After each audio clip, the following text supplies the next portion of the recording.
are you okay with me eating a steak or two a week, even though I'm a diabetic? Absolutely. Eggs are notorious, right? Yeah. Eggs. Well, they got rid of that one. Yeah. They're moving on with that. But not everybody, though. Can I eat the yolk? Yes. It's funny how you talk about kind of knowledge and things like that. You spend years saying one thing is bad, and all of a sudden it's good. It's hard to kind of turn that corner real quick. Takes a while.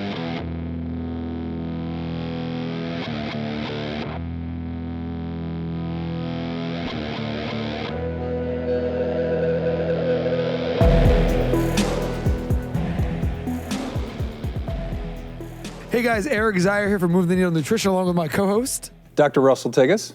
And we also have a special guest. Russ, would you like to introduce our friend today? Absolutely. I have intimate knowledge of this fine young gentleman, being one of my practice partners, Dr. Karl Ziermann. Welcome, Karl. Thank you very much. Good to be here. Great. Great to have you. Karl is quite an accomplished man as far as nutrition and medicine. He got his BS, Bachelor of Science, in exercise physiology. Yes. He went on and got a master's in nutrition.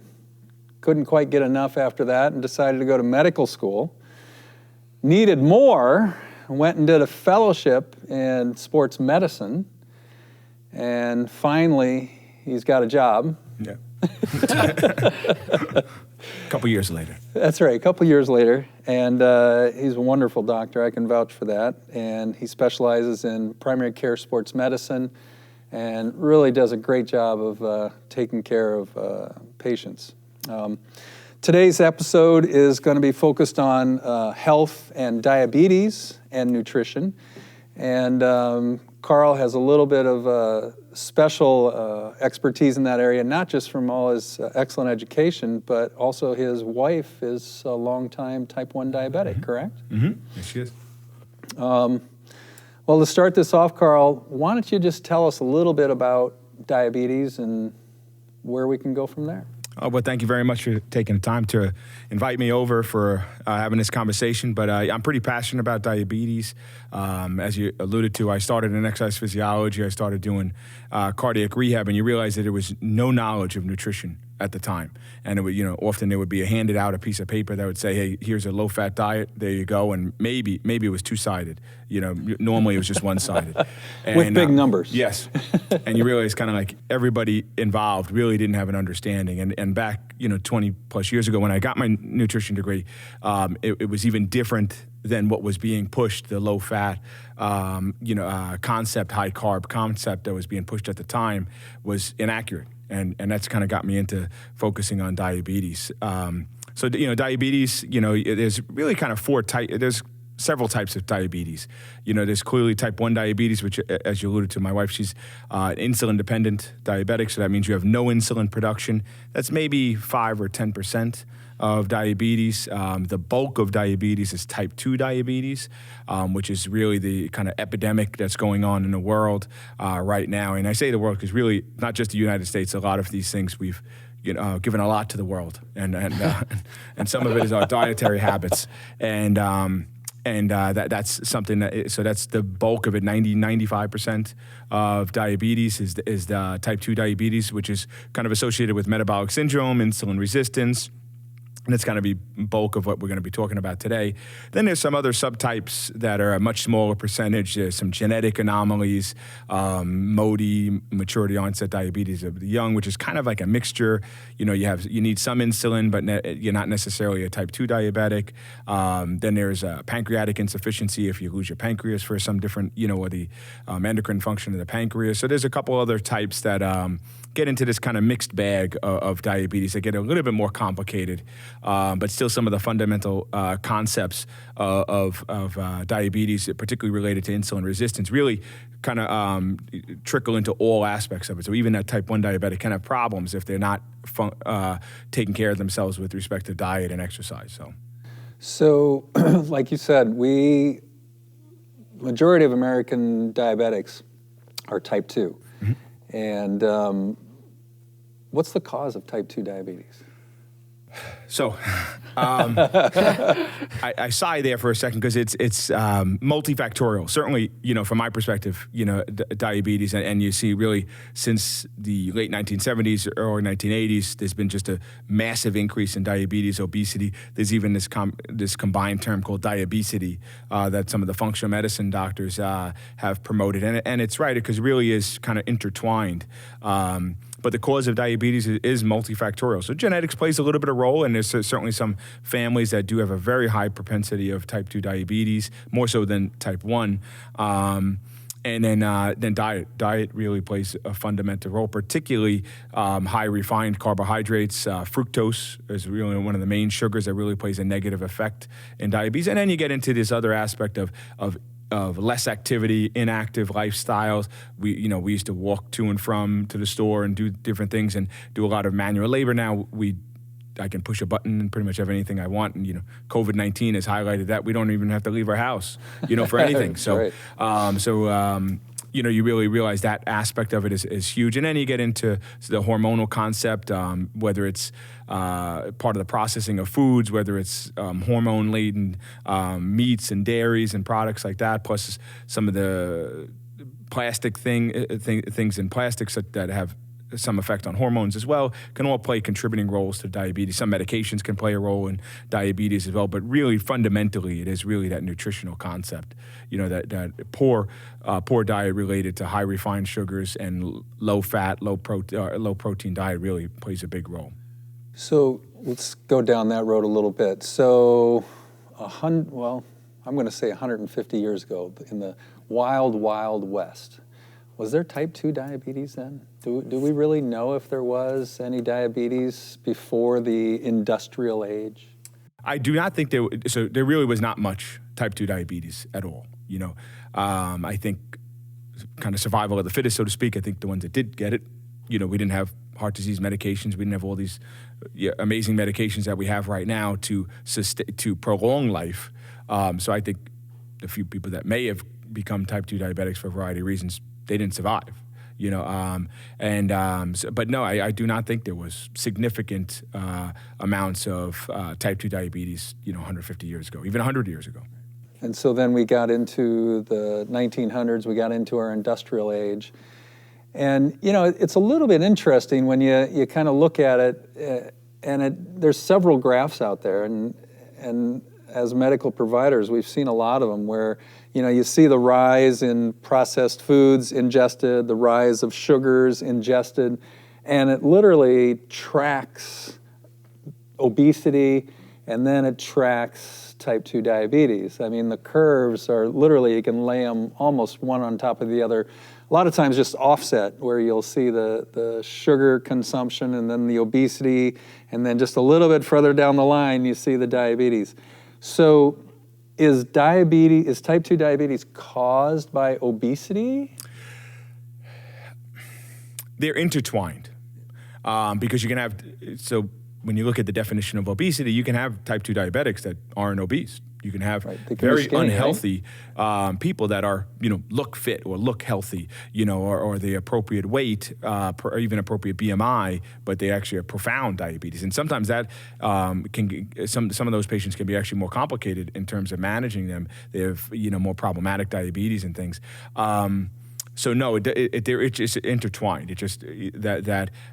And as you alluded to with the delay in the graph, I think it's really accurate. That diabetes is really a slow-growing disease. For type 2 diabetes, it's a disease sometimes over decades. The damage is done. Early on and builds up over time, and then that body just kind of is unable to compensate. And you get into that full onset diabetes, whether it's diagnostically blood sugars of 126 with symptoms or 200, A1Cs of greater than 6.5%, and you get into all that diagnostic criteria, but that often takes a slow effect on people. And you kind of alluded to the historical sense. It really kind of correlates with shortly after World War II, when things, we all went into suburbs and moved, and all the soldiers came home. Sugar became incredibly cheap as a commodity, and for a variety of reasons, became very easily accessible.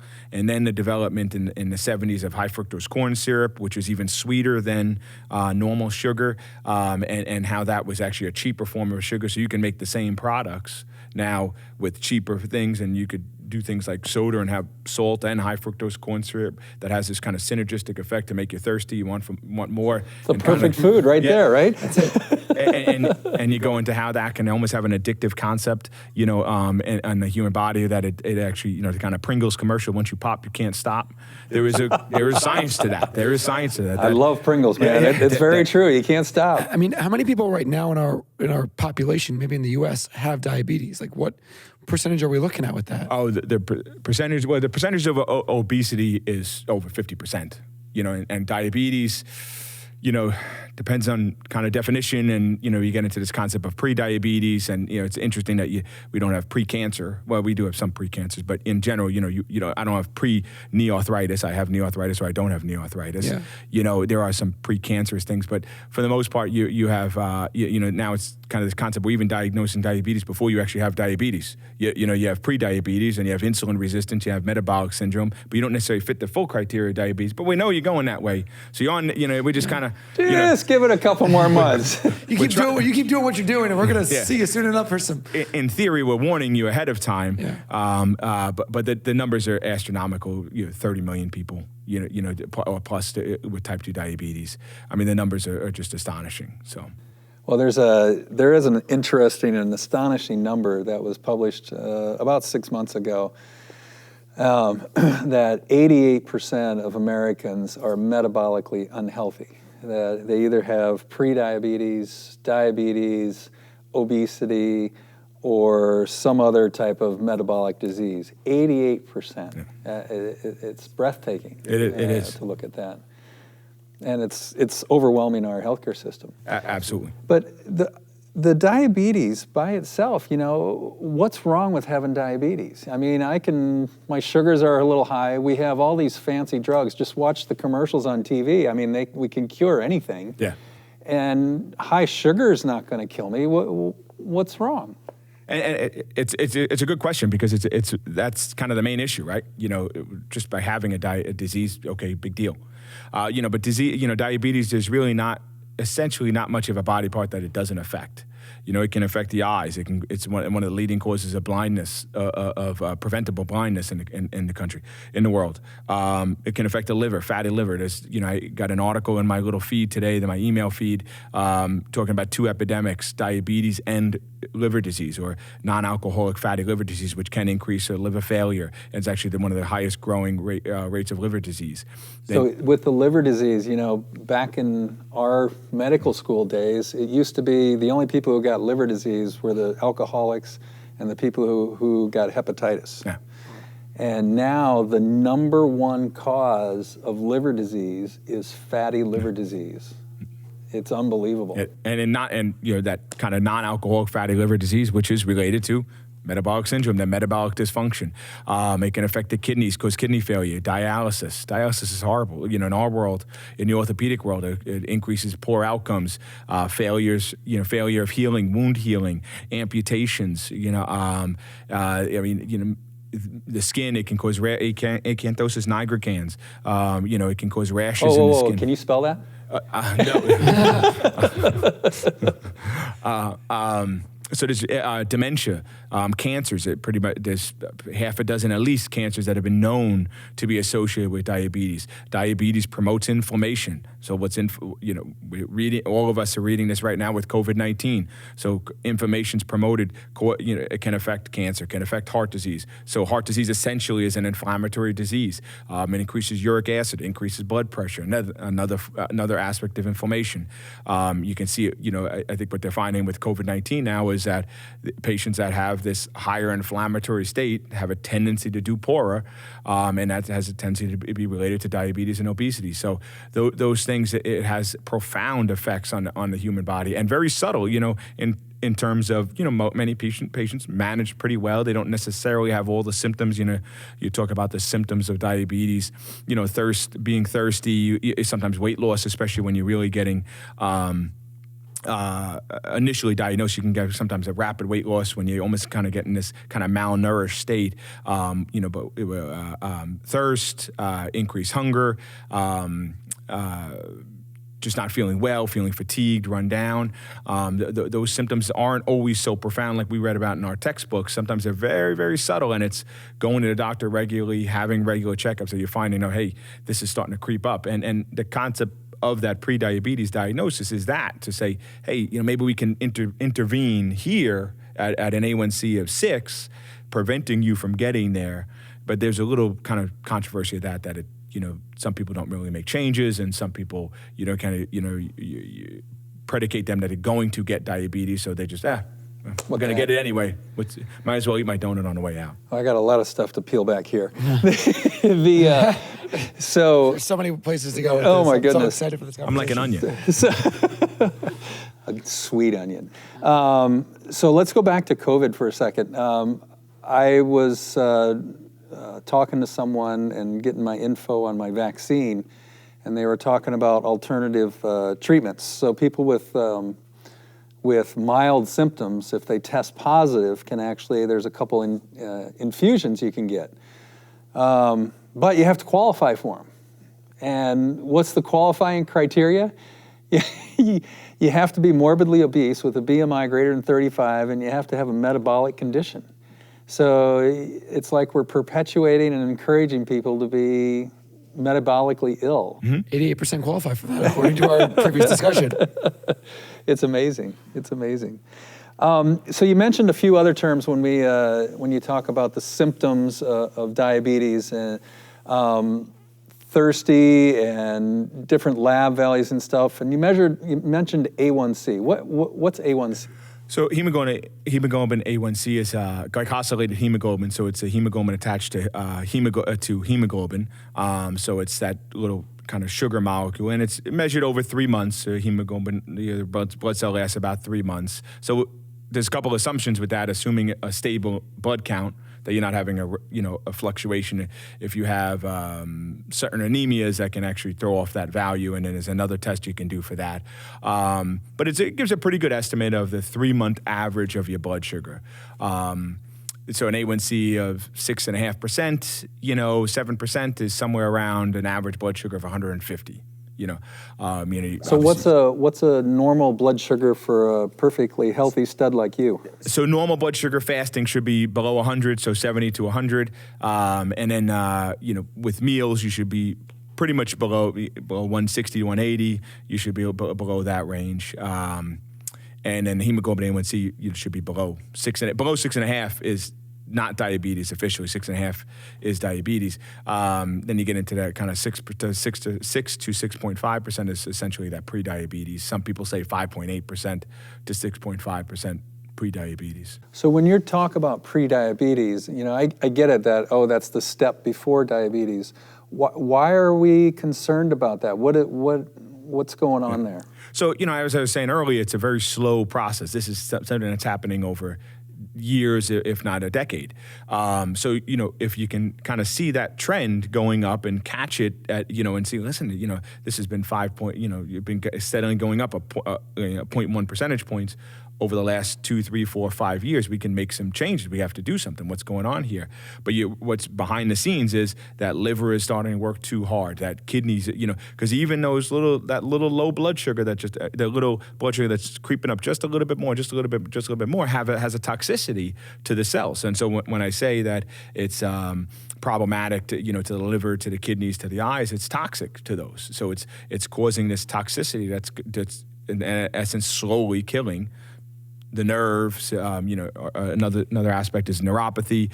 So those are the things that sometimes even precede the diagnosis. Sometimes you're seeing the diagnosis of diabetes, and it's because they were found to be have retina disease and have blindness and have kidney disease, all at the same time of that diagnosis. So listening to you here, basically, what I think I just heard was diabetes has a hand in basically everything bad medically in our world. You mentioned, the leading causes of morbidity and mortality are cancer, heart disease, and we lump this metabolic disease, which is basically high blood pressure, peripheral vascular disease. We haven't even touched on Alzheimer's disease, which I believe they call type 3 diabetes, kind of jokingly now, but very true. They think Alzheimer's might be directly related to elevated blood sugar. So really, instead of this being a magic pill, it's literally like the worst magic pill there could be is this diabetes thing. Absolutely. So you had mentioned when we get this, you know, if you're actually trying to do good, you go to your doctor, you think you're eating halfway healthy, and we're going to come back to that. And we see that A1C grow a little bit, and you're in the pre-diabetic range, and you mentioned, oh, let's make some changes and do something about it. All right, what do you want me to do? So, you know, unfortunately, what's, you know, typically said is you got to eat better and exercise. Okay, thanks. And you get sent on your way. So instead and of you got to try and figure it out. 3 pieces of pizza, I'm just going to cut it back to 2, Yeah. okay? But really getting into that, you know, there's a concept of exercise as medicine. ACSM has promoted that, and really using exercise and activity as a vital sign, and really getting into that nitty, like, okay, what are you doing activity-wise? You know, starting with just any level of activity, just being more active. So starting in that aspect, getting that activity to burn more calories, burn more sugar, things like that. But then when you really get into the diet, is really kind of reversing what we were raised to. You know, I was kind of raised on the food guide pyramid, and you know, if you look at the bottom of that pyramid, a ton of refined carbohydrates, breads, right? I mean, I think pretty much, you know, breads, rice, pasta, you know, cereals, things like that. We're kind of flipping that on its axis, so to speak, and really focusing on vegetables, on fruits, on good proteins, on good fats, and really minimizing, particularly the processed foods.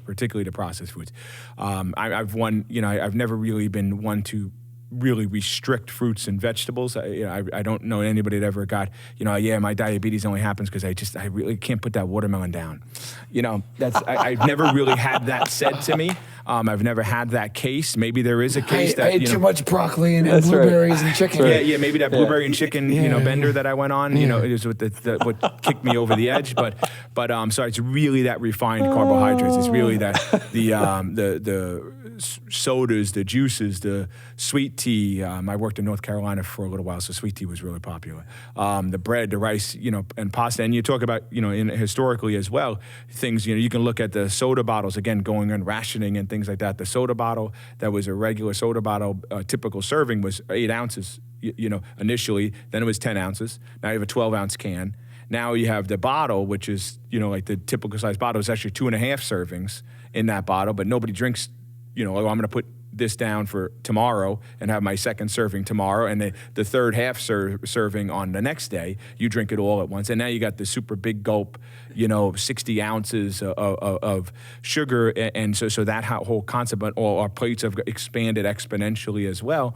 And with all of this, you know, you go to a restaurant, you pay a fair amount of money for food, and you get disappointed if it's, you know, if you actually have serving sizes. You know, this is I got gypped. You know, if you didn't get a massive burger that's, stacked up, you know, larger than my head, you know. So all of those That's a big burger. All of those play contributing roles, and is really talking about that and getting them to really understand that concept of serving size and carbohydrates, good carbs, bad carbs, and eating, you know, and making better choices. And you know, some of it is what you alluded to too, is just starting simply and cutting back a little bit. It's not always something like we have to be perfect. I'm not perfect. I don't expect anybody else to be perfect, but really just being more conscientious of those choices that we make, you know, really trying to look at this kind of holistically, if you will, and looking at how can we globally make you better and make you healthier, and not by being perfect and not by doing crazy workouts all the time. I mean, I think that's one aspect of this, but it's also about just making better choices on a day-by-day basis, knowing that we're going to make some bad choices, but kind of getting right back up that next meal, that next snack, that next appetizer, whatever it is, you know, to make those better choices. So, I mean, I want to ask a few questions. So, like, you say that, like, right now somebody comes to you and you go, hey, you need to exercise and eat better. Here's the one-page pamphlet. Like, what can we do as a society as a healthcare system, what would you love to see in an ideal situation for us to fix this problem? And then I'm going to ask another follow-up question for that. But how would you set it up? So from the exercise perspective, because I think it's really well thought out, the exercise in medicine concept, really getting that just training all doctors and healthcare practitioners and health coaches and nurse practitioners and PAs and nurses to really focus on what are you doing activity-wise and how to address that really specifically. I don't know how many times I ask in my office, okay, do you exercise? Yeah, and then there's no follow-up. What does that mean? Do you do this? Do you do that? And it almost kind of annoyed, and almost surprised that I'm asking specific questions. Well, what do you mean you do squats? What do you mean you work out with weights? Really get into that specific and really kind of pick that apart and how we can make that better and how we can do more or that's good, or you're doing great, or maybe we can do more. And then same concept with nutrition, really getting that, spending that time, encouraging, from a reimbursement perspective, encouraging, the dietitians and nutritionists that sometimes there's a little controversy with respect to how to talk about nutrition. Low fat is still promoted to a degree. Atkins diet and low carb diet is still kind of almost like a four-letter word, so to speak, in major healthcare, and really getting rid of that concept and kind of getting into that nutrition should be almost the first thing. We should be spending more money on nutritional education and more, instead of spending money on some of the doctor's visits, spending money on the nutrition's visit, on that, whether it's group therapy, whether it's, medical nutrition therapy, really getting that individualized attention and as a healthcare system kind of reverting some of that money into those people to get that education out there appropriately, whether it's advertisements, whether it's, again, direct patient care, to really teach them about the fundamentals of a good, healthy, well-balanced diet and how we've been wrong, for 30 plus years. I mean, and especially some of those high sugar foods, those high glycemic carbs are so easily accessible. They're so cheap. It's more than just one piece of this issue, but how do we go about reversing that between the doctors and the healthcare system? And does the healthcare system want this fixed? You know what I mean? We don't put really much emphasis on the nutrition side of things. Everybody wants, what pill can I take? What supplements can I take? How do I fix this as easily as possible? Where you talk to somebody in nutrition, well, that's hard. Yeah.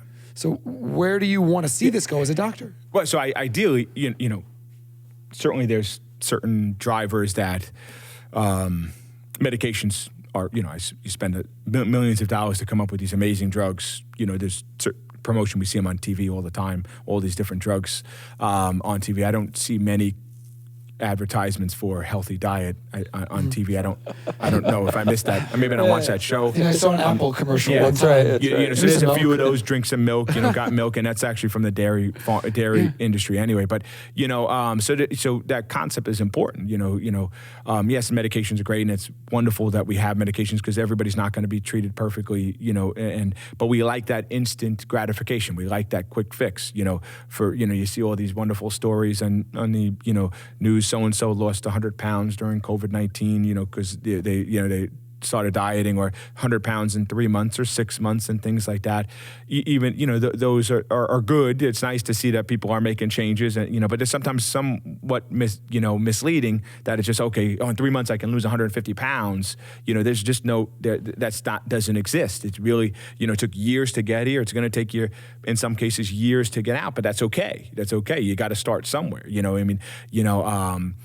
got to start that process. So really kind of getting that concept out there that we can make these changes, fundamentally and as a society. And again, looking at changing some of our attitudes, both as patients and doctors, to say, putting in the time, putting in a little bit more effort we're going to get a better outcome.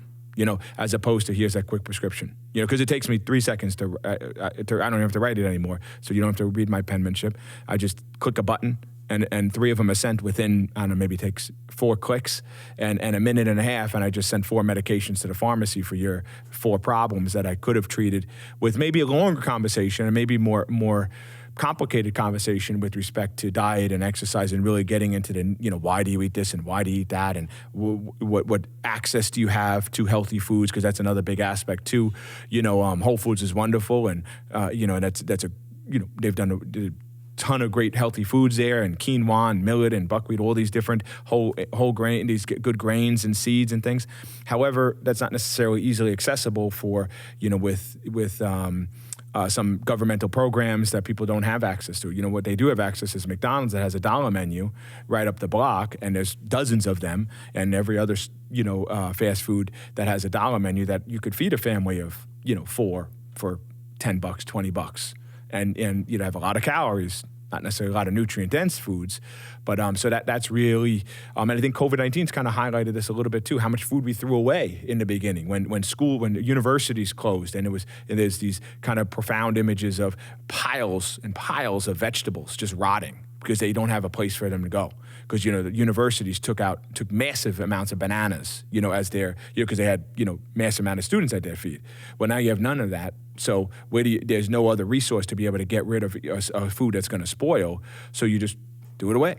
Just do it away. And coming up with resources to kind of repurpose some of these different foods and that are really essential, whether it's frozen foods, whether it's, even some degree, canned foods, to somebody, but at least get some nutrient-dense foods accessible to all people, and it's really fundamental. And I think it's that question you asked is complicated because there's a lot of factors that have to come in. We have to really kind of retool the system, so to speak, to kind of repurpose some of these things and get away from medication a little bit. Medication is wonderful, and we're leaning on an immunization right now to save lives and kind of put us back to a normal life. But that's one aspect of it. But there's a whole another aspect of healing ourselves, so to speak, particularly with diet and exercise. And it's there, and the knowledge is out there. It's not like I'm not saying anything that's new or that's never been said before. I've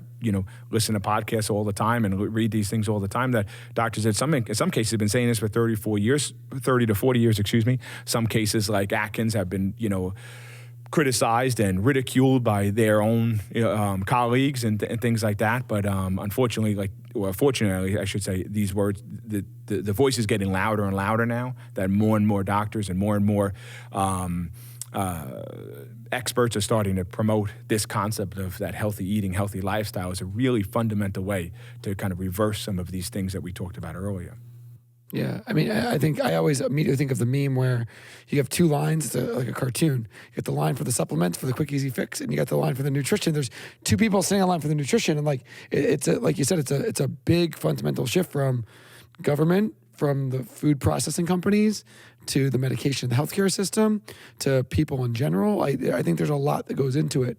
I would love for us as a company to help 1,000 diabetics get off the medication altogether and kick that into remission. But I think, number one, having a nutrition coach is expensive. So like trying to you're going to pay for, your medicine, your medication, and then you're going to have to pay for a nutrition coach while you're trying to get off the medication in the process. Like it's not easy, and the healthcare system isn't set up for people to do that. So trying to figure all that stuff out is extremely difficult for people. Absolutely. Yeah, I think it's really, at this day and age with the internet, with our government guidelines from the 70s, 80s, and 90s, that I'll just say weren't perfect. And then you got new people who are able to get stuff out there with the internet. It's hard to realize exactly, you say, you gave some great examples of eating healthy, but if you go to 3 different parts of the United States with 3 different socioeconomic classes and ask them what it means to eat healthy, and you're going to get 6 different answers, not even 3 different answers. And so it's really, it's frustrating. You had mentioned Atkins and you mentioned low carb, there's high carb, there's the government pyramid, and then you mentioned flipping it upside down. And, in our perfect world with Move the Needle, one-on-one coaching, we can individually go through that and help people understand and figure out what works for them. In real life, when Karl and I see people in the office and we talk as much as we can about nutrition, we have to kind of pick and choose what's going to make the biggest bang for the buck. Absolutely. And it's, whether it's just stop eating processed foods, you know, you can take 10 different patients and their idea of a processed food is different for each patient. Oh, I was in Stop and Shop, and obviously before COVID, everything's shutting down and people are buying everything processed. I went to buy my vegetables and fruit. Everything was still there. No issues with that. But there's a guy driving around in one of the little rental carts going, I got to get some vegetables. And he goes over and he picks up a banana and he puts it in his cart. And I'm like, oh man, we are in so much trouble during this pandemic. Like people, unfortunately, just like the education piece just isn't there. Yeah. And you know, actually, on that point, I remember I was at BJ's and the way they did the line came up and it was like through the back of the store. So you're the aisles and aisle after aisle was just wiped out. You know, cookies and snacks and whatever. The one end cap that was packed, it was some sort of organic, natural. I don't think it was like a real potato chip. It was like some, you know, cauliflower chip or something like that. Packed. That was the only thing that was not touched. Everything else was wiped out. You know, so just kind of on that, you know. So I'm still not going to eat that. I'm still not eating that. But that point is really important. And this goes. I mean, we can go off on that too, even into the education, into our health education. You know, I took health class when I was younger, but going back even then, you know, having kids. You know, my kids do come home and they ask about foods now, and they ask about, you know, one thing they learn about school is the green energy and, you know, recycling and things like that. I think school's doing a great job with at least talking some about that. So my 8-year-old, my 8-year-old does have some understanding of that. They don't really come back and talk about serving sizes and even just the basic things like what's a calorie, serving size, what does that mean? Now, my wife and I have done that a lot, so my kids know, like when they have a cookie, they have 2 cookies, because so we had the double stuffed Oreos and the regular Oreos. Well, the double stuffed Oreos is 2 of them is a serving size. The regular Oreos is 3. So they know that. They know they read they know how to read the back of that label. You know, my son's going to be 8, my daughter's 10. They know how to read the back of that label because we taught them that. Because and you know, my son's been doing that for a couple of years now. You know, so they have some fundamental understanding. So when they're taking that bag, that snack that we do allow them to have once in a while, that it's either the individual bag that's truly an individual bag. You know, not the individual, but that's actually like going on the soda thing, that's actually 2.5 servings. But that individual bag, that's an individual bag, and they can look at that, how many calories, how much sugar, they have some understanding of that. But it starts then, So those kids go home and, hey, you know, Mom, Dad, why are we eating this? Maybe we should eat that. You know, maybe we should, because this is not as healthy as that. You know, it gets into, you know, maybe marketing. Do we have to put all the sugared cereals right in my 4-foot son's, you know, my 3.5-foot son's height, you know, right in his eye level, you know? So, you know, Fruity Pebbles and, you know, graham cracker or whatever the cereal is, all kind of right in line, you know. I mean, you know, the end caps, you know, that Never thought about that. That's crazy. You know, there's a fortune spent on advertisements, you know. COVID-19, people have joked about the COVID-15, you know, the freshman 15 in college putting on weight, you know, and part of it is, you know, again, not being active and being stuck home, but part of it is, well, I'm bored. Yeah, I eat more at night. Like I won't, you know, I have my meals during the day, I have a routine, Monday through Friday, I have my same routine. I eat pretty much the same way every day. I drink the same drinks. I drink coffee the same time. I have a set routine. At night, I'm home. You know, I'm bored. You know, so like I just saw 14 commercials on TV. You know, on different foods. They were all delicious. You know, so yeah. I gotta get some of that. Yeah, you know, I don't have that, What's so I'll in the take fridge? that. Open it up, not there. Close it. Open it back. I'm like, it's still not there. Yeah, you know, and you go back 3 times because you say, no, I'm not going to do it this time. I'm not going to do it. And then the 3rd time, it gets me, you know. So it really kind of starts at home. It starts with that and then builds out from there. And then, but I think that also kind of repurposing money and repurposing advertisements and maybe having, you know, hip and cool celebrities promoting water instead of Gatorade, you know, because Gatorade's really great for the CrossFit athlete, maybe in certain, you know, in a high level endurance, then a very specific, athlete in a very specific time, those higher sugar, you know, foods can have their benefit. But that's not who's drinking it. You know? mean I don't need a Gatorade after my 10-minute walk? Exactly. You know. Oh my God. We should just dive deeper into that topic right now. Because I mean, I grew up on Gatorade. I'm sure you guys did too, but like that was all we were given. And like now, like I don't even touch that stuff with a 10-foot pole. Yeah, and you know the fruit I had the juice boxes. I remember getting my lunch box with the juice box in it, and now the only reason we have it in a house is because of hyperglycemia. When there's a low blood sugar episode and somebody, you need 15 grams of sugar, to counteract that. So those are kind of the things that kind of and that's definitely better. There was no bottles of water when we were kids. And granted, it has other negatives with the plastics and things, but that wasn't even available now. Now many stores and malls have refillable. You can put your water bottle in and refill the whole water bottle at the at the water cooler, at the water fountain. So we're definitely making some progress, but it's slow and kind of a snail's pace, and it's small bits of progress versus large bits. And it's very hidden. You see in the advertising. It's like you need it, but it's just so evil. Fruit juice, to be a healthy kid, you got to have fruit juice. Well, fruit juice is just liquid sugar, period, done. And, I'm going to have an energy bar if I go for a hike. And, if you ever look at those energy bars, they can have 40, 50 grams of sugar in them, which is, if you don't know, that's just a crap load. That's more sugar than a whole can of regular Coke. It's just amazing amounts of stuff, yet it's labeled healthy. And Frosted Flakes is a heart healthy, certified boom cereal. It's like, how does this stuff happen? It's breathtaking how that we've ended up at this place.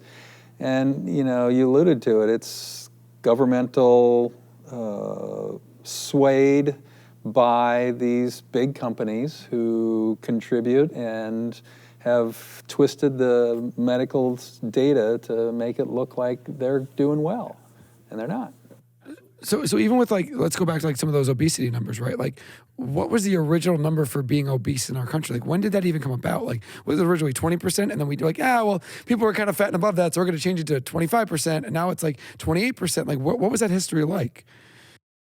Well, in and around the mid 50s, that's when sort of when the soldiers came back from the war, and we had a very profitable, prosperous country. Things were being manufactured, and that's when they kind of started changing all those numbers a little bit. And the BMI, is nice. It's a nice, rough idea, but I saw a picture. You talk about meme. I was on a lecture. It was Arnold Schwarzenegger, in his prime, yeah, and clearly not Arnold Schwarzenegger in I guess their prime, and both are BMI of 35. And you kind of highlight, so there is a little bit of a skewed, muscle mass will throw that off a little bit. So that's where you do waist circumference and things like that, as an alternative way to really the central adiposity. So the kind of fat mass that's really around the belly is really worse than some of the peripheral issues.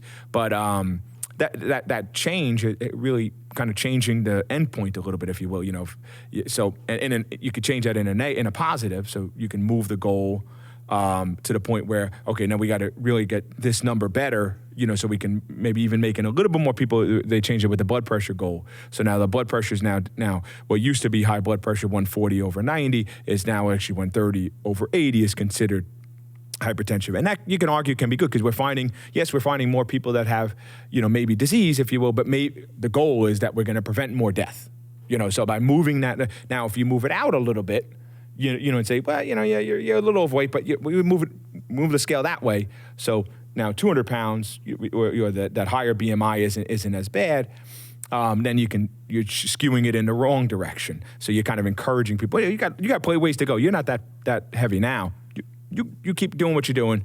We'll talk about it then when you get there at that point in time. You're not diabetic, so you're only pre-diabetic, so don't worry. But you eat a little bit better. We'll worry about it more when we get over there because we have a whole bunch of stuff we can do for that, drugs and medications, et cetera, et cetera. Right. So exactly. I feel like 30% is so high. Even 25% is fairly high for most people. They don't realize how sick they feel until they start to lose that weight. Yeah. And you know, and it really is that that lifestyle. They sleep. You know, one of the side effects we didn't talk about was sleep. They sleep better. They think better. Because their blood sugar is consistent. You know, having with some of the kind of highs and lows you get from it kind of gets into that hormonal thing as well. The highs and lows you get from the blood sugar concept. Going up and down when eating that high sugar load food, and your blood sugar shoots up and it drops right down. Then you get that low. Then you need some more, or you need caffeine, and you get this whole discoordinated thing. And of course you're tired. Of course you're not thinking as clear. Of course you're not feeling as good as you can when you're consistent throughout the day and having that balanced out blood sugar throughout the day and that balanced out hormones throughout the day, that you don't get that ups and downs. You feel tremendously better, but you don't, like you said, you don't realize it. Because I look okay. I'm not that overweight. My weights have been the same since I was 16. Now I lowered it. Now it lowered 2 inches. Because my belt used to sit up here, and now it sits lower. But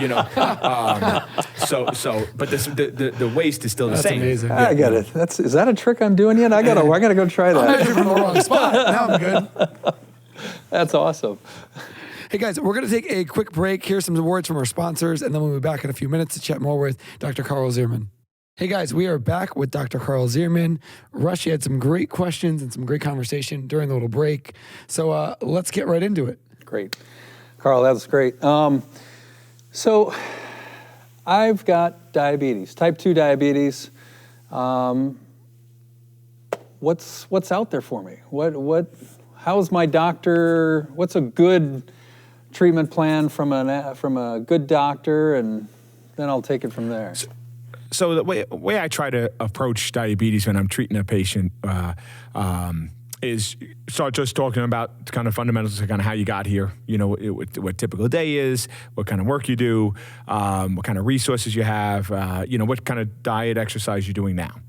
And then start from there. So in an ideal world, I have all the time in the world to talk to you about this.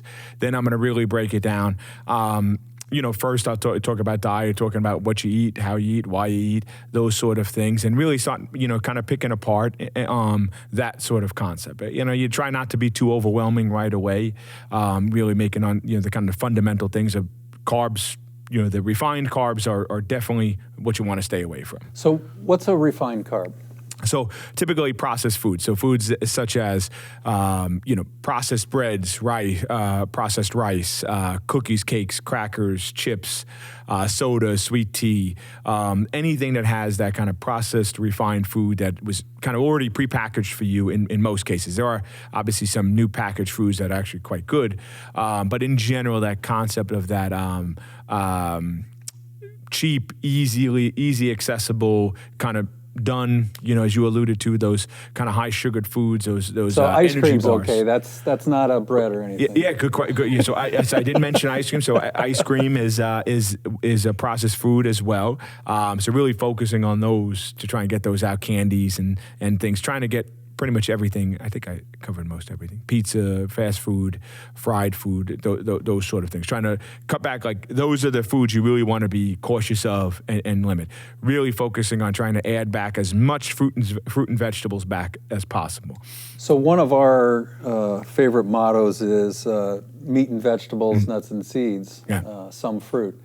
That's basically what you're saying right there. Exactly. So kind of hit on what's bad and then really focus on, okay, where do we go? Where do we go? So really, like you alluded to, so vegetables and salads and greens and there's a variety of colors you can get, and seasonal is great when you can do that.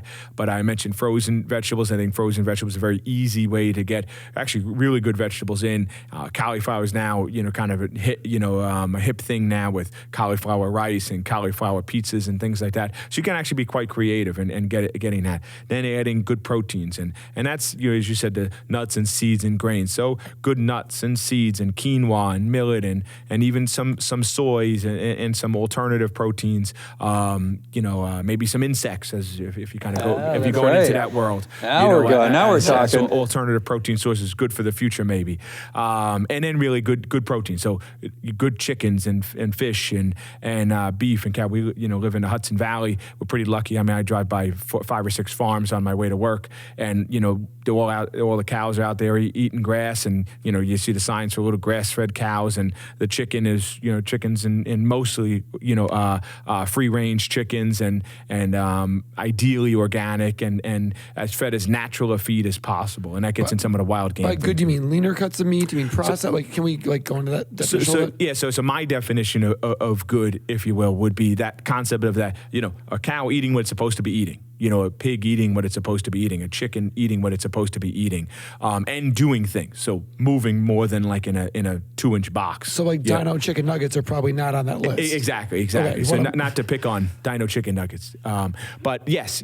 So really, getting as grass-fed beef, free-range chicken, organic, when they're not fed hormones, they're not pumped, to try to get them as plump and juicy as quickly as possible. So not just a chicken being better than certain other foods, but the type of chicken you're getting, that free-range, organic, naturally raised, and that goes into some of the wild game as well, and boar and bison and ostrich and some of these different things, and then fish. Maybe the wild fish is, generally speaking, probably a little bit better than the farm-raised fish that sitting in a big pen, with thousands of them, and doing what fish do in the water, and all sitting jam-packed in there, trying to get a fish that actually is using their muscles and using those products. So that's what I'm talking about. So not just lean. I don't, because a fatty fish is fantastic for you. There is absolutely nothing wrong with that. So it's not just a lean concept. It's just how you got to that, I guess, is probably better. So I was going to ask you about that. You mentioned a lot of different things there, and we have brushed on the governmental guidelines and how much they opposed fat for so many years. And I haven't heard us say that a diabetic should stay away from fat. Yeah. Have we said that yet? We have not said that. And so when we're talking about different meats, you got, let's keep it simple, you got chicken, you got pork, you got fish, and you got beef. And so if you listen to the government or some other voices out there, they'll say you should only eat very minimal and lean cut beef. Do you really abide by that? Or are you okay with me eating a steak or 2 a week, even though I'm a diabetic? Absolutely. Eggs are notorious, right? Yeah. Eggs. Well, they got rid of that one. Yeah. They're moving on with that. But not everybody, though. Can I eat the yolk? Yes. It's funny how you talk about kind of knowledge and things like that. You spend years saying one thing is bad, and all of a sudden it's good. It's hard to kind of turn that corner real quick. Takes a while. But fat is that really got a bad rap. A long time ago. This is, again, going back in the 60s, 70s, and 80s, and you can look at the data, and the data's there, and there's a ton of podcasts and articles out there that really eloquently go through that process. That fat, was kind of inadvertently kind of tied to the sugar content, but really fat is not bad. So nuts and seeds and avocados and olive oils, all high fat foods, but all fantastic.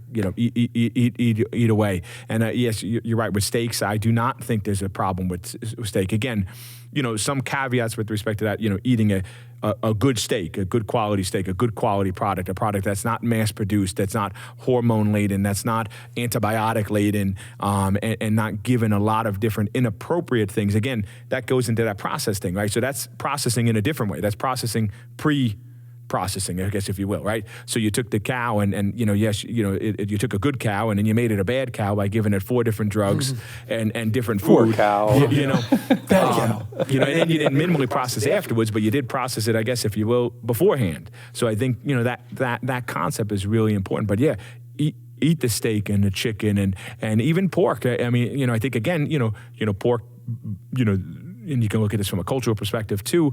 Pork by definition, kind of eats a lot of the rubbish and garbage and a lot of leftovers and scraps and things like that. Well, if you give pork a really good feed, actually get a really good product.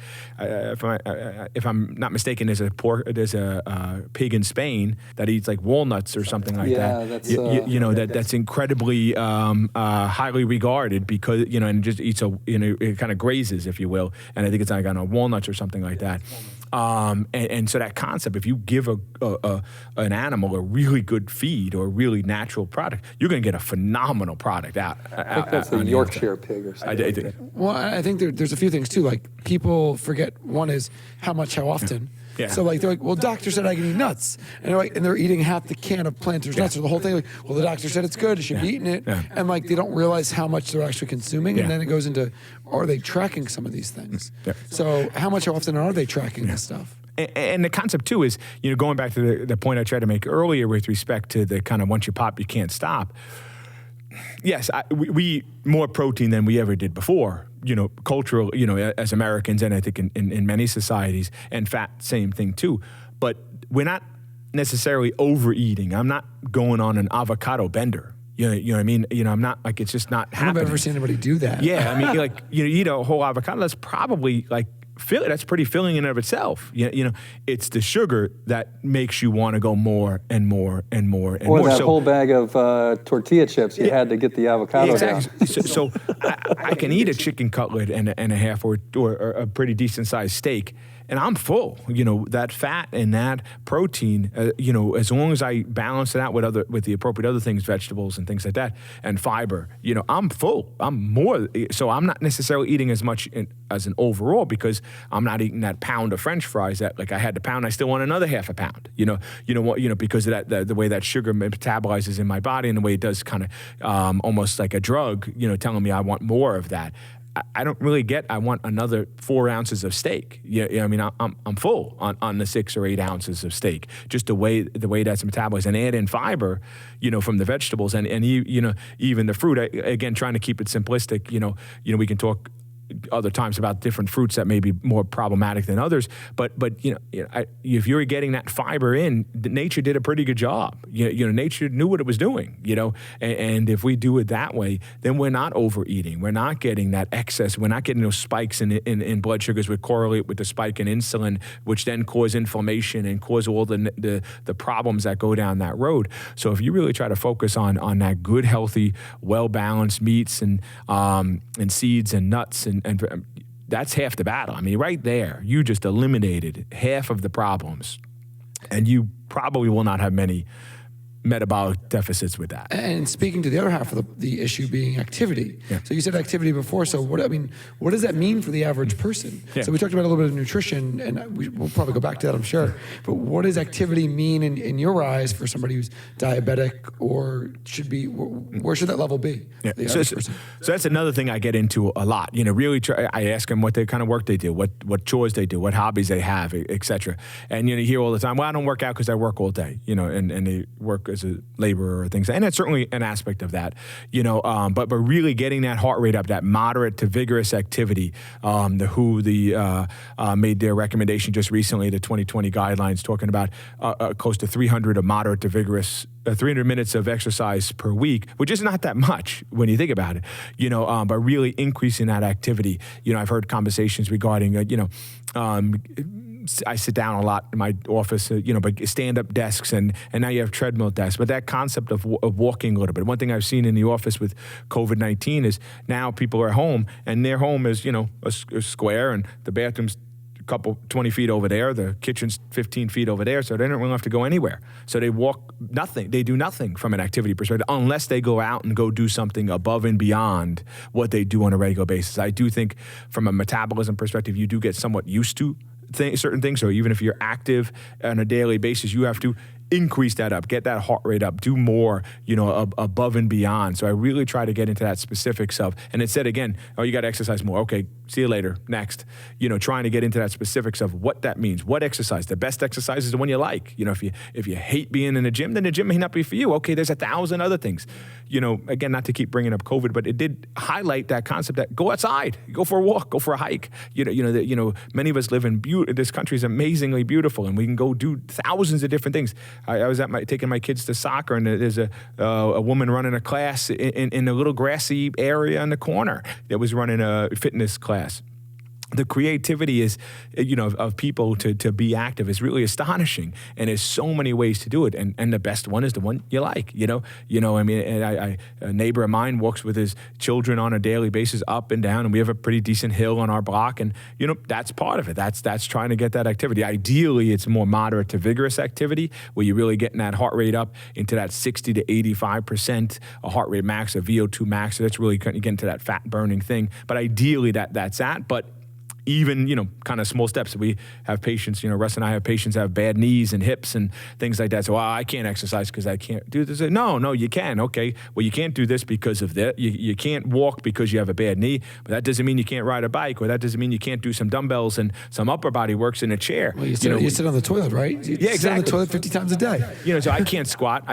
Well, you get up from a toilet every day. You get up from the couch every day. So yes, you can squat. You do squats every day. And so those are squats you want to do. I tell patients, 90-year-olds doing yoga and things like that. We have people, amputees, and there's no reason why you shouldn't be exercising. There's almost no disease that says you can't be active to some degree. Pretty much we used to treat heart attacks and back pain, go lay down, for a week or a month or whatever. Now we actually get them out mobile and rehab right away, so you really realize a fundamental need to be more active. And I try every which way to kind of sell that point and get them to be more active and enthusiastic when they do come back and say, I'm walking more every day, I'm doing this every day, and trying to start with those little steps, because the gym may be a little overwhelming for somebody, particularly in certain situations. It may be a little overwhelming, but that's not for everybody. My father is a cyclist. He's been riding bikes since he was in his 40s, and he raced in Masters, and my brother got into that and could ride all day long. I mean, he'd do hours on a bike. My brother, before our wedding, my wedding to my wife, he did 5 or 6 hours on the bike the morning of, came home, showered quick, and went to the wedding. Now I can't stand the bike. I don't. It's just I like the bike. I don't mind it as much, but I can't run for hours. I can go to the gym all day long. I could be in the gym and lift weights all day long. That's my thing. Find that spot. balance. And it works. My brother's in good shape. My father's fortunately in really great shape, and that's what works for them. So you find out what works for you and trying to kind of meld that together. All right. So Karl, I'm actually one of those people who listen to you. I'm diabetic. I'm exercising. I'm raising my heart rate fairly high 3 times a week, going for a nice long walk 5 times a week. I'm changed my diet. I didn't go crazy keto or anything like that, but I definitely got rid of most of my processed foods. Can I cure my diabetes? So, I think when you say the word cure, I did that on purpose. I think very deliberate. Yes, you're very smart. That's very controversial. I guess a better terminology would be remission. I think that you really can put that diabetes in remission and manage that diabetes, among other things, blood pressure and things like that. Because if you cure, that maybe would never come back again, but if you fall back into those bad habits, it would come back again. You're certainly predisposed, and then we know that from gestational diabetes and other things that happen, in a lifetime, it predisposes you to that type 2 diabetes. So we know that it doesn't really go away permanently, but it can be managed permanently in terms of no medications or none of the negatives, because all of the things we talked about with diabetes, all those side effects are with really poorly controlled diabetes. I mean, there is a difference. There really is a difference. I mean, we can have diabetics and we see them, we can give a cortisone shot too, and has almost minimal effect. They can really be quite stable if they manage it well with the lifestyle changes that they did, and/or a medication or 2. So I'm gonna repeat what you said and ask you one other one. So basically, what you're saying is, I was type 2 diabetic. I did my exercise. I changed my diet. I brought my blood sugars back down to below 100. My A1C is 5.5, which is basically normal. I've got diabetes in remission. But if I move to Eric's house and start eating like a pig again, didn't mean that exactly that way. But my diabetes could come back? Yes. All right. So if I actually stay eating healthy and I get rid of my diabetes, is there a chance that my hypertension could go into remission too? Absolutely, absolutely. And I see it in the office on a daily basis. Patients that, we talk about the 1 or 2 medications they were on for the diabetes, but maybe the cholesterol medications, maybe the blood pressure medications, maybe the kidney disease that they had now has come back down, and now they're into that normal range of kidney disease. So many of those things can get better. So some of the damage that has occurred, say neuropathy doesn't necessarily go away, but it can be more manageable when your blood sugars are better. So that aspect of diabetes, that well-controlled diabetes, and ideally lifestyle controlling, really lowers those side effects. And again, doesn't necessarily cure every single problem that may have already occurred, but can certainly prevent them from getting worse and really manage them even better. So medications are better, for the neuropathy or different things like that. So I'll even jump in on the Alzheimer's. There's actually good studies out there that shows if you can reverse the type 2 diabetes and get them eating a much healthier diet. The Alzheimer's is not cured, but they have these scoring tests for how severe Alzheimer's is, and you can actually improve a whole section just by getting your metabolic health better, and your Alzheimer's will improve. Yeah, it's pretty impressive. That kind of sugar fog you can get, there, and that kind of permanently. And if you can kind of correct a lot of those issues, you can manage a lot of that symptoms. And again, like you said, not cure the Parkinson's, dementia, but you can definitely manage it a little bit better and maybe prolong a more positive lifestyle, a positive lifespan. I think it's so funny. So people like, well, like what kind of exercise do you do? And they say, well, I do a lot of house chores. Like, how do you handle that question? Because I know if I hear that, I'm like, number one, laundry isn't exercise, number one. Like, even like the 10K steps with some people, I'm like, that's not exercise. It's just like an activity versus exercise. So like, how do you address that? What do you think is ideal? Where does strength fall on those side of things? Do old people need strength stuff? I mean, there's so many questions. Really good question. And again, big part of it is just getting active. Now with that, your point is really important. I'm more, and I think you need more strength for a variety of reasons than more pure endurance. I think, walking 10 miles is nice. That's good. I think you get, and there's data to support this, that the higher intensity exercise, particularly like the higher intensity interval training type exercises, focusing on strength, maybe a little balance exercises is much more important for a variety of reasons. From us, from an orthopedic perspective, it helped with joints, it helps with back, helps with balance. I do some osteoporosis treatment, so it'll help prevent falling. That person that's strong, core, from ankles to their shoulders, and they're really strong, they're much less likely to fall. They're much less likely to have some other, when they do fall, they maybe have a little bit more muscle tone that they could fall with some degree of agility. And I don't think you get that just from walking. I think you get that from strength training. Walking is good, and it does have 1,000 benefits. Jogging has 1,000 benefits. It's cheap, it's easy, cardiovascularly, weight-wise maybe, but it doesn't do much for the upper body. So really focusing on exercises for your back and your shoulders, the other things that are really, really important. And I mentioned some patients, obese and diabetes patients have bad knees and hips.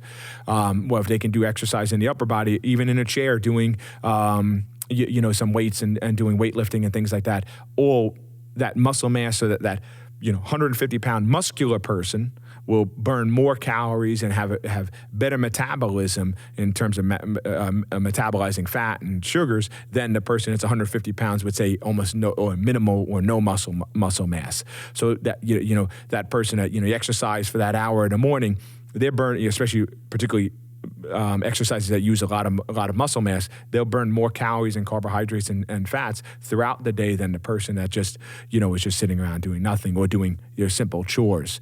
So it has a cascade of benefits. And again, I think that there was strength training. Push comes, you push me on one exercise, strength training. I think strength training / high intensity interval training is really fundamentally the best exercise. And there's data coming out now, Tabata and that sort of thing. There's data coming out now that really supports that is the key fundamental. You have a small amount of time to exercise. That's what you want to do, as opposed to the continuous, walking on a treadmill for 30 minutes straight. It's nice. I mean, I think it's good. It has its, great way. 10,000 steps is very nice. It's got nice. It's catchy. Nice ring. Now we have 4,000 ways to count how many steps we took. You could also put it on your dog like the commercial and have them run around. So which one do you think comes first, the nutrition for people or the fitness? I think ideally the nutrition is the key, because I think it really starts there, But I think sometimes that's a little nuanced on a case-by-case basis. I may adjust that a little bit differently. Okay. I may, sometimes it's the feedback you get from a patient. They may really want to do the exercise first. So, okay, we'll get that. I think there was a line, there was an article in the Runner's World, the British Journal of Sports Medicine did this. There's an editorial in a number of years ago, you can't outrun a bad diet. Heard that before. Yeah. So I think the diet is the key. I think, and that goes into that metabolic concept that you can be, maybe fit, but metabolically speaking, the 88% number that you alluded to earlier, metabolically speaking, unfit, even though you look good, and behind the scenes, there may be some things that may be going on. So that's where that diet really is that fundamental piece that really just isn't addressed enough, unfortunately. Well, and I think ACSM says exercise is medicine. Yeah. Which ideally, like the nutrition piece has to be there. You can't out-exercise a bad diet. Yeah. Very true. Yeah. So it's such a conflicting piece when you see companies like that promoting that piece, and you're like, no, like you can't just do the one part of that. Yeah, and I mean, they're an activity group, so they kind of focused a lot on sports medicine, athletics, activity. So that's it got a nice ring to it. Exercise is medicine. Exercise and nutrition is medicine, and it doesn't have a nice ring to it. If it gets people moving, I'm all for it in the right direction. There's a million ways to go about it. But it's your point is appropriate. Nutrition is really the fundamental key, to get all this under control. And then you build on top of that with the exercise activity, and even just a regular activity, the chores that we now are getting. I have a robot that can clean my vacuum my floor. I have apps now that I can order stuff from my fridge. I can turn my lights on without getting up. I used to have the clapper. At least I had to do something like that. I had to do some physical activity to turn on the light. Now I don't have to do it. I just got to hit a button, and even just set a timer, and my heat magically goes on, and it's so we don't have to do nearly as much as we used to, and that's a fundamental problem too. It's nice from a convenience perspective, but I think there was a cartoon movie that alluded to that, where everybody was just kind of riding around on chairs and there was no activity anymore. Oh, that was Wall-E. Wall-E, Which is a great movie. So that we want to avoid that. Yeah. So convenience is nice, but you still need to be active. I think one of the things you brought up too, and it flew very much under the radar, and I think will for most people until we get older, is the balance piece of things. I mean, we have 10 pillars in CrossFit, everything from balance, strength, coordination, agility, speed, accuracy, but balance, man, is that important? And you said 3 of them there, agility, balance, and coordination. And they kind of go hand in hand, so that agility, that person, it's snowed, we got, 14 inches, 16 inches, whatever, that person that's agile can handle that a little bit better. That person has good balance and coordination can handle that a lot better. The person that doesn't, we're seeing, unfortunately, with a broken hip, a few days later, a few weeks later, because they slipped and fell, because they don't have the coordination, whether it's from a body habitus perspective, they can't see or manipulate their position in space. Vision issues, some of the changes we talked about from even just age-related changes, but then diabetes. So these things have cascade effects. So you really need all of that to get. And again, you get that from places like CrossFit and strength training, high-intensity interval training. That hits on a lot of different things. I'm a big believer in cross-training for, so even my runner or my walker, I say, oh, that's great, but you got to do this. Or maybe, hey, back. I had a person the other day with a back and hip issue. I said, maybe, like she said, running in particular aggravated her. So, well, you're already doing 3 other things. So let's kind of highlight these 3 other things and maybe minimize this a little bit. Maybe your pain gets better, and you can still be active 7 days a week and not have any limitations, not having the severe pain that you're having right now. So making those little adjustments, and again, that concept of falling and the other negative issues or fear of falling, people that won't leave the house for the winter, because especially in the north or in the northeast, they won't leave the house because they're afraid of falling, and that agility, that balance, that coordination is really a fundamental aspect that, and now more places have gotten into that functional training, training that correlates with work and life and things like that, as opposed to, me being able to curl a barbell. That's nice. It's nice. It gives me nice biceps, but it doesn't necessarily functionally affect my life in any way, shape, or form, because I don't ever do anything that way. But functional training that focuses on those 10 pillars that you alluded to is really, really fundamentally is incredibly important to keep people healthy and happy. Yeah. All right, Karl. So I doing my exercise. My diet's pretty good. Nobody's perfect. My numbers are still up. Yeah. You know, are there any medicines out there that are not going to kill me and actually help me? Yes. So there are a growing list of medications now for diabetes for many diseases. Metformin ends up being the kind of baseline. It's inexpensive. It's old. It works on a number of different factors on the body to really help the body kind of metabolize sugar a lot better. Help improve insulin sensitivity. That's kind of fundamental, easy medication to get started. Pretty well tolerated for most people. It's been around, I think, since the 50s, I think. So I think that's generally speaking a core, and there's some problems with that, B12 deficiency, some acidosis issues and things like that. But for the most part, diarrhea, for the most part, is pretty well tolerated. Older medication like that, or sulfonylureas, I really try to stay away from those. If ideal, in the ideal world, they're nice because they're inexpensive. They're old. They have really good long-term data, with them, but they do really plummet that blood sugar, and they actually can cause some weight gain. They can cause low blood sugar, So I try for a variety of reasons to stay away from those.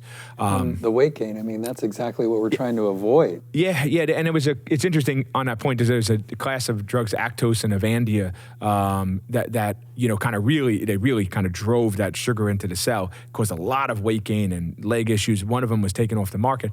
Really good for lowering blood sugar, but counterintuitive, that does some of those weight gain issues. So again, not necessarily the best medication. Again, inexpensive. So for a variety of reasons, this goes back to some of the governmental things, insurance things. For a variety of reasons, those are used a lot because they're very inexpensive. And insurance covers them because they're $4. You can go to Walmart, it's $4 list.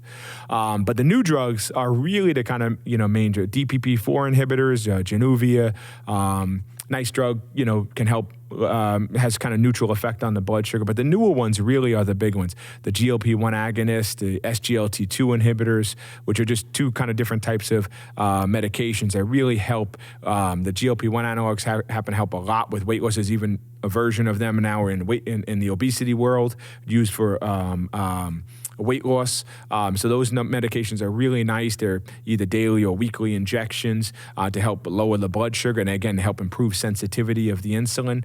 And then these new drugs, these SGLT2 inhibitors that work via the kidney, and there's a new one that's being studied now.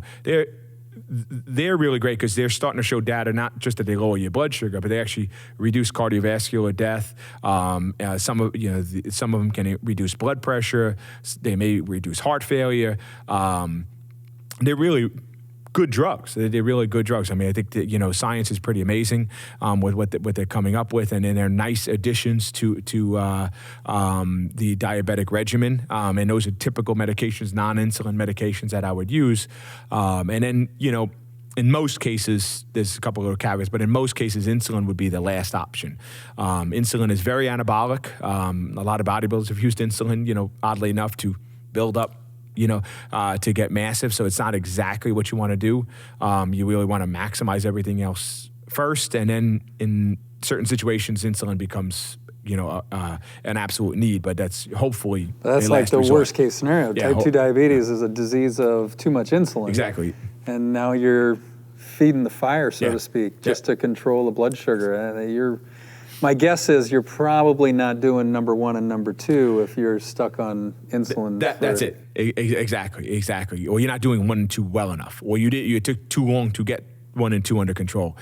So that's ideally that. I think there's that concept that with diabetes that if diabetes is almost a symptom. If you fix the underlying insulin resistance, you fix that problem, and again going back to diet and exercise, then that goes away. So if you give more insulin, that's not necessarily helpful for a variety of different reasons. Right. You can make the dashboard look nice, but behind the dashboard there's some fires in the wires, right? Yeah. And it's funny. I remember seeing patients in the hospital that when we fed them, the diet, when we fed them, even a classic diabetic diet, all of a sudden their insulin need plummeted. plummeted. I mean, to the point like we're causing low blood sugar. They were on massive doses outside when we fed them. And when they were sick, when theoretically they should be going up. Their blood sugar should be going up because they're ill, because they're in the hospital for whatever that reason is. We would often see their blood sugars just plummet. What the hell were they doing out at home, right? I can only imagine what's in those cabinets. Lots of Twinkies. So many. So I still got my diabetes. This is, I swear, my last scenario, maybe. So I'm doing my exercise. I'm doing pretty good on my diet. I still got my diabetes. I can't stand the thought of taking one of these crazy new drugs because it's going to have a heat sensor in it, then you're going to track me around the world. Are there any supplements or any type of over-the-counter things that has a chance of helping me? Yeah, so there's, a couple things out there. So, just from an overall, health perspective, particularly with diabetics, things that are associated with diabetes is magnesium deficiency, vitamin D deficiency. So magnesium and vitamin D can be helpful, more so helping the whole body function better and more efficiently. Antioxidant, alpha-lipoic acid, berberine, Jimenez silvestri, all have some benefit in terms of insulin sensitivity and things like that. So there's a couple supplements out there that can be helpful to get that body metabolizing sugar better. Some of the challenges with supplements is quality, and that's one of the kind of hesitancy for many doctors to promote them is that there's been cases, and there's, talked about liver failure earlier, there's higher incidence of liver failure from supplements and different things that, people taking things mixed match and not necessarily using good guidance when they take these different things, because they do have, effect on the body. So for instance, Jimenez silvestri can lower blood sugar, so if you're already taking a medication like an insulin or sulfonylurea, that can really plummet your blood, because it does work. It does work. It can really plummet that blood sugar. Maybe turmeric as an anti-inflammatory effect for some of the, again, side effects of diabetes. But those are some of the things that I would talk to patients about, particularly if they're really apprehensive about medication. And I think it's important to have those conversations, because some people are. Some people, for a variety of reasons, right or wrong, they have a and we're seeing this again in the news right now, right or wrong, they have this question regarding science. Nope. That drug will cause me a problem, or they see the side effects on TV of all the different side effects, and they won't take them, and we have to respect that. So really utilizing these other things, and maybe supplements can be quite helpful to help to get that blood sugar under control. Usually not to the same quality or degree of benefit that the medications are. And then you get into technology now. I think that's another, field that's kind of growing now, the continuous glucose monitoring systems, that you really can see some of these things. It's pretty cool when you can show a patient, they can put what we call a CGMS on their arm, and we could see their blood sugar throughout the day. 24 hours a day, whether they were up at night and I could say, well, what happened here at 3 o'clock in the afternoon, on Tuesday, so it's pretty cool when you can use that technology and that data. People like these kind of fancy graphs, and you can see these nice little graphs. And well, see, here at 2 o'clock in the afternoon every day, Monday through Friday, you're having a problem. Well, that's my, triple chai frappuccino latte, venti, thing that, okay, that's what that does to me. Oh, okay, so maybe I shouldn't have that. And you can kind of reinforce some of those dietary things and lifestyle changes, exercise, and things like that. So technology is moving to get you. I think probably eventually be on a smartwatch, and even for diabetics now with apps and things like that, they can have it on their Apple Watch. They can get their CGMS and their blood sugar readings, which is awesome, on their watch. So you could just go like this instead of finger sticks and the old school harpoon that you used to stab into their fingers and things like that. They don't have to do that anymore. So that data, and then as that gets cheaper and cheaper and gets more easily accessible to everybody, then all of a sudden you can really utilize that as another way to reinforce the positive changes that people are making, or you hoped people to make. How many people would you say know that they can get off the medication once they're on it? And how many people actually, if they're on diabetic medication, actually get off of it? Maybe a percentage, a guesstimate. Yeah, so I don't think many people think that. I think many people kind of go down, I don't know if that's mentioned enough, that if we really, reinforced enough, and I think there's many doctors out there that are doing that, really pushing that positive lifestyle, really making those, really pushing those positive. I know many endocrinologists that are pushing that and really trying to get them to understand that, yeah, we can get you off medications if you do this. With that being said, I don't think many really hear that or listen or believe that, or whether it's kind of not emphasized enough for variety. So I don't think many people really understand that they can reverse some of these effects. I would say maybe 10-15% maybe are able to minimize medications or drastically minimize medications or come off the medications. Maybe, and maybe I'm underestimating. I'm sure there's some data out there so far. Yeah, no, this is just from what you've seen. Yeah, certainly I think it's a small portion. Some of it may be gastric surgery and gastric bypass and gastric sleeve surgery, and that's becoming more popular now. And you alluded to, some of the things that people have to have. So it's not just you have to be overweight, or that you have to be overweight and diabetic and blood pressure, and enough criteria. You have to have enough problems for them to fix it with weight loss surgery. But even that has its negatives too, and that's not necessarily people gain the weight back because if you still don't kind of work on the whole, that person, yes, you can kind of cause them to not absorb as much food, via the gastric bypass, but you still have to fix the mental aspect of that, of why they eat, how they eat, and the choices that they make, the activities, etc., to really get them to get to that goal and stay at that goal. Because it's two parts. Getting there is part of the battle. Staying there is the second half. Because getting there for a week is that's a short-term piece. And I would love for us as a company to help more doctors and more people get off the medication, help doctors. You guys only have 15 minutes sometimes. Yeah. You almost need companies and coaches and people to get the people off the medication in order to live that long, healthy, happy life. So, if anybody's out there that's listening that needs some help with that, man, hit us up. We would love to give you a shout and link up and help.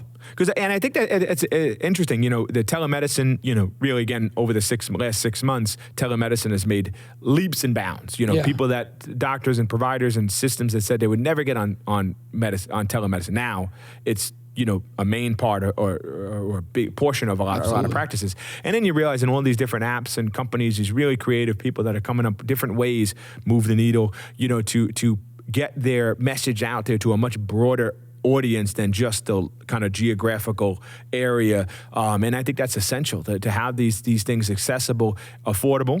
And you realize that affordable is it's funny what we'll spend money on. We'll spend money.